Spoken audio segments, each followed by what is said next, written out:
Hello, कैसे हैं आप लोग। आई होप के प्लग अच्छे होंगे। आपकी जो स्टडी चलेगी बहुत ही बेहतरीन चलेगी। तो आज के क्लास में बात करने वाले हैं क्लास 12th के केमिस्ट्री के वो तमाम क्वेश्चन जो आपके एग्जाम में आने वाला है। तो आप अच्छे तरीका से एक एक क्वेश्चन को देखेंगे, क्योंकि एक एक प्रश्न आपके बीच तमाम प्रश्न लेकर आए हैं जो आपके एग्जाम में आने वाला है। ठीक है, तो आप किसी भी हाल में और किसी परिस्थिति में सारे क्वेश्चन को देख लीजिएगा। ठीक है ना। तो चलिए बिना टाइम का क्वेश्चन की तरफ बढ़ते हैं। इससे पहले क्लास को लाइक नहीं किए तो क्लास को लाइक कर लेंगे और साथ में चैनल को भी सब्सक्राइब कर लेंगे। ठीक है ना। और एक एक क्वेश्चन को बेहतरीन तरीका से समझने का कोशिश कीजिएगा, क्योंकि आपके एग्जाम में यहां से प्रश्न आने वाला है। कहा जा रहा है ससंयोजक ठोस का उदाहरण है। जल्दी बताइएगा कि ससंयोजक ठोस का उदाहरण जो होता है कौन होता है। ससंयोजक ठोस का मतलब जो होता है नेटवर्क ठोस को ससंयोजक ठोस कहते हैं। जल्दी बताइए ना कि इसका उदाहरण कौन होता है। आप कहेगा सर हीरा और ग्रेफाइट दिया है क्या।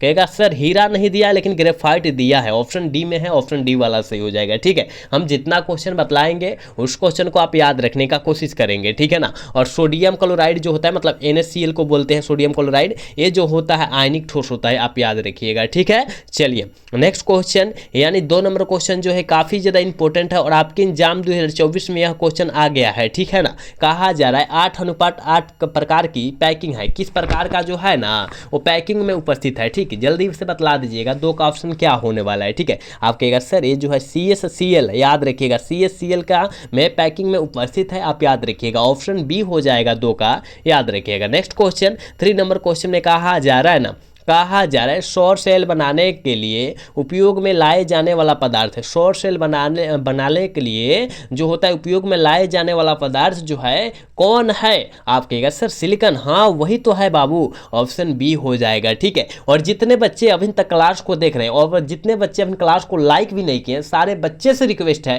कि क्लास को लाइक कर लेंगे, साथ में चैनल को भी सब्सक्राइब कर लेंगे, क्योंकि आप सभी के लिए हम लोग वो तमाम क्वेश्चन करा रहे हैं जो आपके एग्जाम में आने वाला है। ठीक है, और यही प्रश्न कुछ लोग जो है क्या करते हैं, कोर्स बेचते हैं, क्रैश कोर्स के रूप में कराते हैं और बेचते हैं, पैसा लेते हैं। ठीक है ना, पैसा को जो है मांग करते हैं। तो हम लोग वो बात नहीं है हम लोग वही क्वेश्चन करा रहे हैं जो आपके एग्जाम में आने वाला है और बिल्कुल फ्री में आपके जो है यूट्यूब प्लेटफॉर्म पर करा रहे हैं हम लोग। ठीक है ना, तो आप लोग सारे क्वेश्चन को अच्छे तरीका से देखिएगा। ठीक है, नेक्स्ट क्वेश्चन की तरफ बात करते हैं और कहा जा रहा है 4 नंबर क्वेश्चन में कहा जा रहा है ना, निम्नलिखित में से कौन अक्रिस्टलीय ठोस का पदार्थ का उदाहरण होता है। देखिए कांच, रबर, प्लास्टिक जो होता है अक्रिस्टलीय ठोस होता है। क्या हो जाएगा, हीरा और ग्रेफाइट जो होता है क्रिस्टलीय ठोस है, लेकिन कांच जो है अक्रिस्टलीय ठोस का उदाहरण रहता है। ठीक है ना, और नमक भी जो होता है क्रिस्टलीय ठोस होता है। ठीक, याद रखिएगा। यानी ऑप्शन सी वाला जो बच्चा ठीक कह रहा है ना बिल्कुल सही होगा, याद रखिएगा। नेक्स्ट क्वेश्चन 5 नंबर क्वेश्चन में कहा जा रहा है कि हीरा के 1 यूनिट सेल में कार्बन परमाणुओं की संख्या जो हो जाएगी कितना हो जाएगा। हीरा में पूछा जा रहा है 8 मारिएगा, कितना 8 मारिएगा, याद रखिएगा। ऑप्शन क्या डी में दिया है, ऑप्शन डी वाला सही होगा। ठीक है, चलिए नेक्स्ट क्वेश्चन की तरफ बात करते हैं मेरे दोस्त। कहा जा रहा है ना, निम्नलिखित में से किसका हिमांक अवनमन अधिक होता है। K2SO4, याद रखिएगा। K2SO4 का हिमांक अवनमन जो होता है काफ़ी ज़्यादा अत्यधिक होता है, आप इसको याद रखेंगे। ठीक है, 6 का ऑप्शन नहीं हो जाएगा, याद रखिएगा। ठीक, नेक्स्ट क्वेश्चन 7 नंबर क्वेश्चन में कहा जा रहा है मोलरता को व्यक्त किया जाता है। जल्दी बतलाइएगा मोलरता को जो होता है किससे व्यक्त करते हैं। हम यहाँ अच्छे तरीका से बतलाएंगे कि मोलरता और मोललता में क्या अंतर है। ठीक है ना, वहाँ थोड़ा सा डिफरेंट है जिसके कारण बच्चों जो है गलत कर देते हैं। ठीक है, गलत नहीं करना है। अगर मोलरता पूछा जा रहा है तो मोल, याद रखिएगा, मोल प्रति लीटर से मोलरता को व्यक्त किया जाता है। ठीक है, मोलरता, मोललता नहीं, मोललता हम नहीं कर रहे हैं। ठीक है ना, मोललता नहीं कर रहे हैं, मोलरता की बात किया जा रहा है। तो मोलरता बराबर जो होता है मोल प्रति लीटर होता है, और मोललता की बात करें तो मोल प्रति केजी से व्यक्त किया जाता है इसको। ठीक है ना, जहाँ इंग रहे तहाँ आँख मूंद कर मार देना है आपको। ठीक है, तो मोल प्रति लीटर ऑप्शन बी में दिखाई दे रहा है, यानी इसका ऑप्शन बी हो जाएगा। 7 का ऑप्शन बी हो जाएगा। और मोललता की बात करता तो हम लोग देख लीजिए क्या मारते हैं, मोल प्रति केजी मारते हैं। ठीक है, आप लोग समझ गए होंगे, उम्मीद है। ठीक है, नेक्स्ट क्वेश्चन यानी 8 नंबर क्वेश्चन में कहा जा रहा है वैद्युत अपघट का उदाहरण है। जल्दी बताइएगा कि वैद्युत अपघट का उदाहरण जो है कौन है। आप कहिएगा गुरुजी हमको पता है, वैद्युत अपघट सोडियम एसीटेट है। ठीक है ना, याद रखिएगा, ऑप्शन बी होने वाला है 8 का। ठीक, चलिए 9 नंबर क्वेश्चन में कहा जा रहा है ना, निम्नलिखित में से कौन विलयन का अनुसरण गुणधर्म नहीं है। ठीक है, कहिएगा सर ये विलियन का अनुसंग गुणधर्म का उदाहरण जो होता है पृष्ठीय तनाव नहीं है, बिल्कुल ऑप्शन बी हो जाएगा, 9 का ऑप्शन बी होगा, याद रखिएगा। नेक्स्ट क्वेश्चन की तरफ बात करते हैं और 10 नंबर क्वेश्चन में कहा जा रहा है ना कि संप्रासरणी विलियन में समान होती है। संप्रासरणी विलियन में क्या समान होती है? आप कहिएगा ये जो समान होती है मोलर सांद्रण होता है, ठीक है ना, मोलर सांद्रण जिसे मोरालिटी कहते हैं, मोलर सांद्रण को कहते हैं मोरालिटी, इंग्लिश में कहते हैं, याद रखिएगा, ठीक है, यहाँ दिया भी है, ठीक है। यहाँ पर जो हो जाएगा क्या हो जाएगा, ऑप्शन ए हो जाएगा, ठीक है ना, 10 का ऑप्शन ए होगा, याद रखिएगा। चलिए 11 नंबर क्वेश्चन में कहा जा रहा है सेल स्थिरांक की इकाई होती है, जल्दी बताइएगा। इकाई मतलब जो होता है मात्रक होता है, याद रखिएगा। चलिए बतला दीजिए ना, सेल स्थिरांक की इकाई जो होता है क्या होता है? आप कहिएगा गुरुजी हमको पता है सीएम इनवर्स होता है। क्या होता है? सीएम इनवर्स होता है, याद रखिएगा। ऑप्शन क्या होगा? 1 हो जाएगा, सी हो जाएगा, ठीक है ना। 11 का जो हो जाएगा ऑप्शन सी होगा। चलिए अगला क्वेश्चन कहा जा रहा है किसी बिलियन का चलकत्व तो समानुपाती होता है, किसी बिलियन का चलकत्व तो समानुपाती होता है, किसका समानुपाती होता है? जल्दी बतला दीजिएगा, ठीक है। तो 12 का ऑप्शन जो हो जाएगा बी हो जाएगा, आयनों की संख्या की। और ये आपके एग्जाम 2024 में आ गया है, ठीक है, ये आपके एग्जाम 2024 में यह क्वेश्चन आया हुआ है, आप इसको याद रखेंगे, ठीक है। चलिए 13 नंबर क्वेश्चन में कहा जा रहा है कि तापमान में वृद्धि के साथ धातु की चालकता क्या होती है? तापमान में वृद्धि के साथ धातु की जो होती है चालकता जो होती है क्या होती है? याद रखिएगा घटती है, डिस्क इंक्रीज होती है, ऑप्शन बी होने वाला है, ठीक है। 13 का ऑप्शन बी होगा, याद रखिएगा। 14 नंबर क्वेश्चन में कहा जा रहा है किस ताप पर एजी की चालकत्व सबसे अधिक है? किस ताप पर एजी की चालकत्व सबसे अधिक होता है? किस ताप पर? तो आप कहिएगा सर वो जो है 30 डिग्री सेल्सियस पर, ठीक है, 30 डिग्री सेल्सियस पर, ऑप्शन बी हो जाएगा। 14 का ऑप्शन बी होगा, याद रखिएगा। 15 नंबर क्वेश्चन करें कि द्रवित सोडियम क्लोराइड के विद्युत अपघट के कैथोड पर मुक्त होता है। द्रवित सोडियम क्लोराइड के विद्युत अपघटन के कैथोड पर क्या मुक्त होता है? काफी ज्यादा बेहतरीन क्वेश्चन है, याद रखिएगा। सोडियम, ठीक है, Na से सूचित करते हैं, सोडियम का संकेत Na होता है, आप इसको याद रखेंगे, ठीक है ना। हम जितना क्वेश्चन बतला रहे हैं उस क्वेश्चन को आप याद रखने का कोशिश करेंगे, जितने बच्चे मेरे क्लास को देख रहे हैं, ठीक है। और अभी तक क्लास को लाइक नहीं किए सारे बच्चे से रिक्वेस्ट है कि क्लास को लाइक कर लेंगे, साथ में चैनल को भी आप लोग सब्सक्राइब कर लीजिएगा, ठीक है। चलिए नेक्स्ट क्वेश्चन 16 नंबर क्वेश्चन में कहा जा रहा है निम्न में से कौन सा हैलोजन अम्ल सबसे प्रबल अपचायक होता है? सबसे प्रबल अपचायक होता है, जल्दी बतलाइएगा, ठीक है, जल्दी बतला दीजिएगा। 16 का ऑप्शन क्या होने वाला है? ठीक, आप कहिएगा सर 16 का ऑप्शन जो होगा वो HI होगा, कहीं दियल है क्या? कहिएगा हाँ सर ऑप्शन सी में दियल है, ऑप्शन सी हो जाएगा, ठीक है। चलिए 17 नंबर क्वेश्चन में कहा जा रहा है किसी अभिक्रिया का वेग समीकरण dx/dt के इतना इतना है, तो इसका जो है अभिक्रिया की कोटि जो हो जाएगा कितना हो जाएगा? जल्दी बतला दीजिएगा, जल्दी बतलाइएगा कि अभिक्रिया का कोटि जो होने वाला है कितना होने वाला है। आप कहिएगा सर अभिक्रिया की कोटि हम यहाँ पर एक बतला दे क्या? हाँ भाई बतलाओ ना, यहाँ जितना है उसके पावर वाले के जोड़ो, 1/2 1/2 है, 2 का लघुत्तम 2 होता है, ये तब 2 है तो सेम वही हो जाएगा। कहिएगा हाँ सर वही तो हो जाएगा, तो ऊपर लो जो रहेगा 2 और 2 बाटा में है तो कटेगा तो कितना? 1 हो जाएगा। प्रथम कोटि की अभिक्रिया है, कहिएगा हाँ सर प्रथम कोटि की अभिक्रिया है, याद रखिएगा ऑप्शन डी हो जाएगा, ठीक है। समझ में आया ना? देखिए ऐसा सवाल आए तो पावर वाले को जोड़ते हैं, याद रखिएगा, तो बाटा में है तो बाटा में आएगा, इसका आंसर है ना। चलिए अगला क्वेश्चन कहा जा रहा है प्रथम कोटि की अभिक्रिया के लिए आयु क्या होती है? प्रथम कोटि की अभिक्रिया के लिए आयु जो होती है क्या होती है? कहिएगा सर वो जो है प्रारंभिक साधन पर क्या करती है? निर्भर नहीं करती है, ठीक है, ऑप्शन बी होने वाला है। 18 का ऑप्शन बी हो जाएगा, याद रखिएगा। 19 नंबर क्वेश्चन में कहा जा रहा है कि अभिकारक अणुओं को उत्पादन में परिवर्तन होने के लिए आवश्यक न्यूनतम ऊर्जा जो होती है कितनी होती है? आवश्यक न्यूनतम ऊर्जा जो होता है वो कितना होता है? तो याद रखिएगा सक्रिय ऊर्जा होता है। कौन होता है? कितना? सक्रिय ऊर्जा होता है, याद रखिएगा। चलिए अगला क्वेश्चन 20 नंबर क्वेश्चन में कह रहा ना किसी पदार्थ के क्रिया करने का दर निर्भर करता है। किसी पदार्थ के क्रिया करने का दर किस पर निर्भर करता है? आप कहेगा सर अनुभार पर। हाँ भाई वही, अनुभार नहीं, सक्रिय द्रव्यमान पर, ऑप्शन ए होगा, ठीक है ना। ऑप्शन ए करना चाहिए, हम ऑप्शन बी कर दिए, ठीक है, ऑप्शन ए हो जाएगा 20 का, याद रखिएगा, ठीक। चलिए कहा जा रहा किसी भी अभिक्रिया का उत्प्रेरक उसके अभिक्रिया को बढ़ा देता है और घटा देता है, ठीक, याद रखिएगा। कहिएगा सर ऑप्शन सी में दिया है, ऑप्शन सी हो जाएगा, ठीक है। 21 का ऑप्शन सी होगा, याद रखिएगा। 22 नंबर क्वेश्चन में कहा जा रहा है प्रथम कोटि की अभिक्रिया के लिए वेग स्थिरांक की इकाई होती है, जल्दी बताइएगा। प्रथम कोटि की अभिक्रिया के लिए वेग स्थिरांक की इकाई जो होती है क्या होता है? इकाई मतलब जो होता है मात्रक, तो याद रखिएगा टाइम इनवर्स। क्या? तो कहिएगा सर टाइम इनवर्स नहीं दिया तो टाइम को सेकंड में कन्वर्ट करो ना, ऑप्शन ए हो जाएगा ना। हाँ ऑप्शन ए हो जाएगा, याद रखिएगा। नेक्स्ट क्वेश्चन 23 नंबर क्वेश्चन में कहा जा रहा है किसी रासायनिक अभिक्रिया की दर क्या होती है? आप किएगा सर वो जो है समय के साथ घटती है, बिल्कुल ऑप्शन बी हो जाएगा 23 का, ठीक है ना। 23 का ऑप्शन बी होगा, याद रखिएगा। चलिए 24 नंबर क्वेश्चन में कहा जा रहा है निम्नलिखित में से किस विधि के द्वारा कोलाइडी विलयन को शोधन किया जाता है? जल्दी बताइएगा, कोलाइडी विलयन को क्या किया जाता है? शोधन किया जाता है।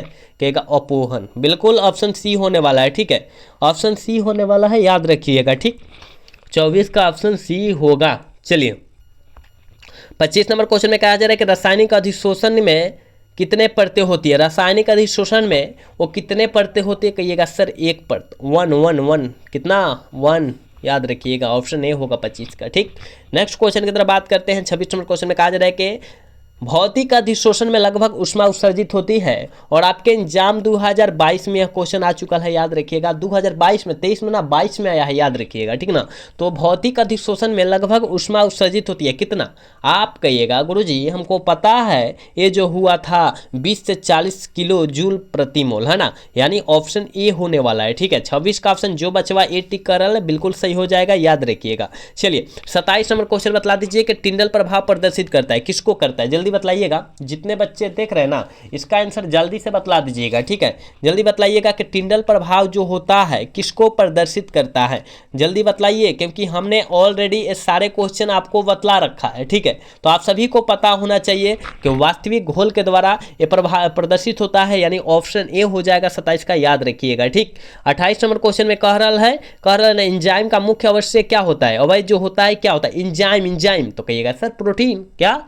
प्रोटीन, ऑप्शन ए होगा 28 का, याद रखिएगा। चलिए नेक्स्ट क्वेश्चन 29 नंबर क्वेश्चन में कहा जा रहा है निम्नलिखित धातुओं में से किसके निष्कर्षण में वैद्युत धातु कर्म का उपयोग होता है? वैद्युत धातु कर्म का उपयोग होता है, जल्दी बतलाइएगा। कहिएगा गुरुजी सोडियम, जिसे Na इंग्लिश में बोलते हैं, इसको संकेत जो होता है Na से सूचित किया जाता है, ठीक। चलिए अगला क्वेश्चन 30 नंबर क्वेश्चन में कहा जा रहा है कि पाइरोलूसाइट निम्नलिखित में से किसका अयस्क होता है? किसका अयस्क होता है? कहिएगा सर मैग्नीज, Mn, क्या? Mn, मैग्नीज होता है, ठीक है।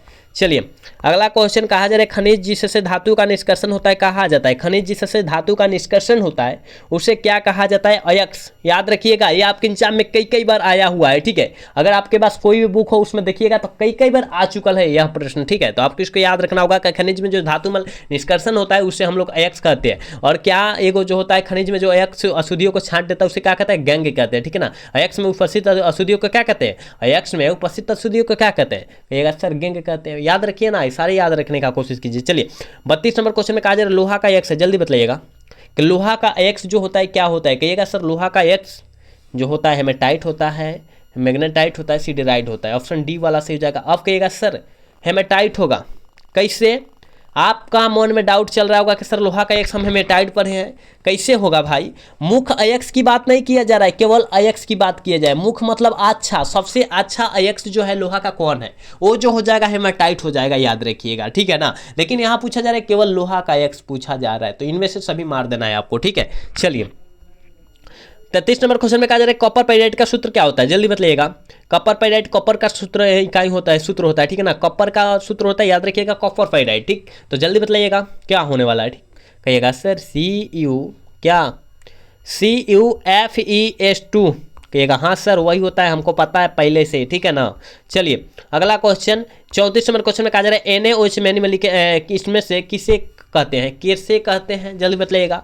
हम कहेंगे सर NaOH, सोडियम हाइड्रोक्साइड, और सोडियम हाइड्रोक्साइड को क्या कहते हैं और नाम से जानते हैं? कहिएगा हाँ सर कास्टिक सोडा, हम जानते हैं भाई, वही होगा, ऑप्शन ये हो जाएगा, 34 का ऑप्शन ये हो जाएगा, याद रखिएगा। अब इन तक जितने बच्चे मेरे क्लास को देख रहे हैं और क्लास को लाइक नहीं किए, सारे बच्चे से रिक्वेस्ट है कि आप लोग क्लास को लाइक कर लीजिए, क्योंकि आप सभी के लिए हम लोग काफ़ी ज़्यादा मेहनत करते हैं, लेकिन आप लोग जो है क्लास को लाइक नहीं करते हैं। तो सारे बच्चे से रिक्वेस्ट है कि क्लास को लाइक करेंगे और साथ में चैनल को भी सब्सक्राइब करेंगे। चलिए अगला क्वेश्चन 35 नंबर क्वेश्चन में क्या है सल्फर करे कि सल्फाइड अयस्कों का संद्रण किया जाता है? जल्दी बताइए सल्फाइड अयस्कों का संद्रण किनके द्वारा किया जाता है? कहिएगा फेन उत्प्लावन विधि, हाँ भाई वही हो जाएगा, ऑप्शन ए वाला सही होगा। 36 नंबर क्वेश्चन में कहा जा रहा है निम्नलिखित में से कौन नाइट्रोजन ऑक्साइड है? हंसना आने वाला गैस है, जो हम लोग हंसते हैं, किसी को हंसी नहीं आता है और हंसी आने लगता है बार बार, मतलब लाफिंग गैस के नाम से हम लोग जानते हैं, हंसने वाला गैस को हम लोग लाफिंग गैस के नाम से जानते हैं। तो वह जो है किसके कारण होता है? किसके कारण?